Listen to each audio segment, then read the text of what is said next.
Protein પાવડરની વાત super 6 માં આગળ વાત કરવી છે મોંઘેરા જીરાની, કારણ કે વાત આરોગ્યને લાગતી વળગતી છે। જીરું એ રસોઈના સ્વાદ અને સુગંધ બંનેને વધારનારું મનાય છે અને એ જ કારણ છે કે ગમે તેટલા ઊંચા ભાવ હોય તો એ ગૃહિણીઓ બજેટ મેનેજ કરીને મોટી માત્રામાં જીરાની ખરીદી તો ચોક્કસ કરે છે।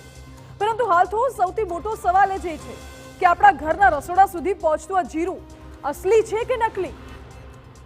ગુજરાતમાં આવેલું ઊંઝા એ જીરાનું હબ મનાય છે અને અહીંથી ન માત્ર ગુજરાતમાં પરંતુ સમગ્ર દેશ અને વિદેશમાં પણ જીરાની નિકાસ થાય છે। પણ હાલ તો આ જ જીરાના હબમાંથી વારંવાર નકલી જીરું ઝડપાવાની કે નકલી જીરું બનાવતી ફેક્ટરીઓ ઝડપાવાની ઘટનાઓ સામે આવી રહી છે। આપને જણાવી દઈએ કે શુક્રવારના રોજ જ ફૂડ વિભાગે ઊંઝામાંથી શંકાસ્પદ વરિયાળીનો જથ્થો લગભગ 11,850 કિલોનો જથ્થો ઝડપી પાડ્યો હતો। તો દરોડામાં 13 કિલો જેટલો લીલો રંગ પણ મળી આવ્યો હતો। કુલ મળીને 11 લાખનો મુદ્દામાલ કબજે કરાયો હતો અને હવે તે જ અંગે ઊંઝા એપીએમસીના ચેરમેન દિનેશ પટેલે નિવેદન આપ્યું છે। દિનેશ પટેલનું કહેવું છે કે કેટલાક લેભાગુ તત્વો હલકી ગુણવત્તાની વરિયાળી પર રંગ ચઢાવીને તેને જીરામાં ખપાવવાનો પ્રયત્ન કરતા હોય છે અને તેના લીધે જ ઊંઝાને બદનામ થવાનો વારો આવ્યો છે। અને વરિયાળીના ભાવમાં ઘણો ડિફરન્સ હોય છે। જે વરિયાળી છે હલકી ક્વોલિટીની એ લગભગ 20 કિલોના 1000 રૂપિયાની આજુબાજુમાં મળતી હોય છે, જ્યારે જીરુનો ભાવ છે 5000 રૂપિયા કરતાં વધારે।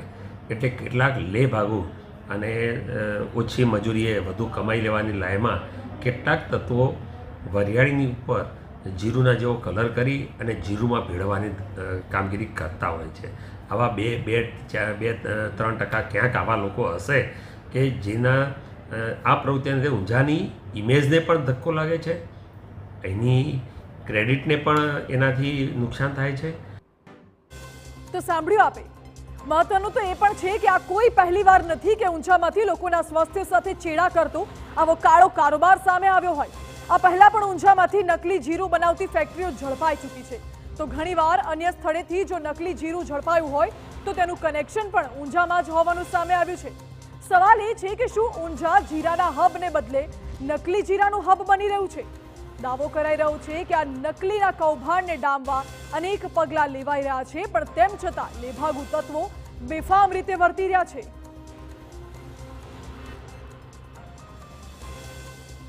પકડવા માટે સરકાર તરફથી પણ વારંવાર રેડ કરવામાં આવે છે। એપીએમસી ઊંઝાની પણ ટીમ છે, આવી જગ્યાએ ક્યાંક આવું કામ ચાલતું હોય તો અમે ફૂડ એન્ડ ડ્રગ ડિપાર્ટમેન્ટને આની જાણ કરતા હોઈએ છીએ અને એની ઉપર તરત કાર્યવાહી પણ કરવામાં આવે છે। છતાં પણ વર્ષોથી આ પ્રવૃત્તિ ક્યાંક ને ક્યાંક કોઈ જગ્યાએ ખૂણે ખાંચરે થતી હોય છે। આ ખરેખર ખોટી પ્રવૃત્તિ છે, એ બંધ થવી જોઈએ। સ્પાઇસીસ બોર્ડ પણ આના માટે બહુ જ એક્ટિવ છે અને અહીંથી કોઈ પણ માલ નિર્યાત થતો હોય એ સ્પાઇસીસ બોર્ડ એની ગુણવત્તાની ચકાસણી કરીને પછી જ એની નિર્યાત થતી હોય છે। છતાં પણ ક્યાંક કેટલાક ઓછી મહેનતે નફો રળી લેવાની લાયમાં આવું કામ કરતા હોય એ દૂર થવું જ જોઈએ। તો આ રીતે નકલી જીરું બનાવવામાં આવે છે, ન જાણે કેટલા લોકોના ઘર સુધી આ નકલી જીરું પહોંચી રહ્યું હશે। સવાલ એ છે કે આવા લેભાગુ તત્વો આટલા સમયથી નકલી જીરું બનાવતા હતા, કેમ કોઈને જાણ ન થઈ? અને શું જ્યારે આ પ્રકારની ઘટના પ્રકાશમાં આવી છે તો કોઈ કડક કાર્યવાહી, એવી નક્કર કાર્યવાહી કરવામાં આવશે કે બીજી વાર આવી કોઈ ઘટના ન બને?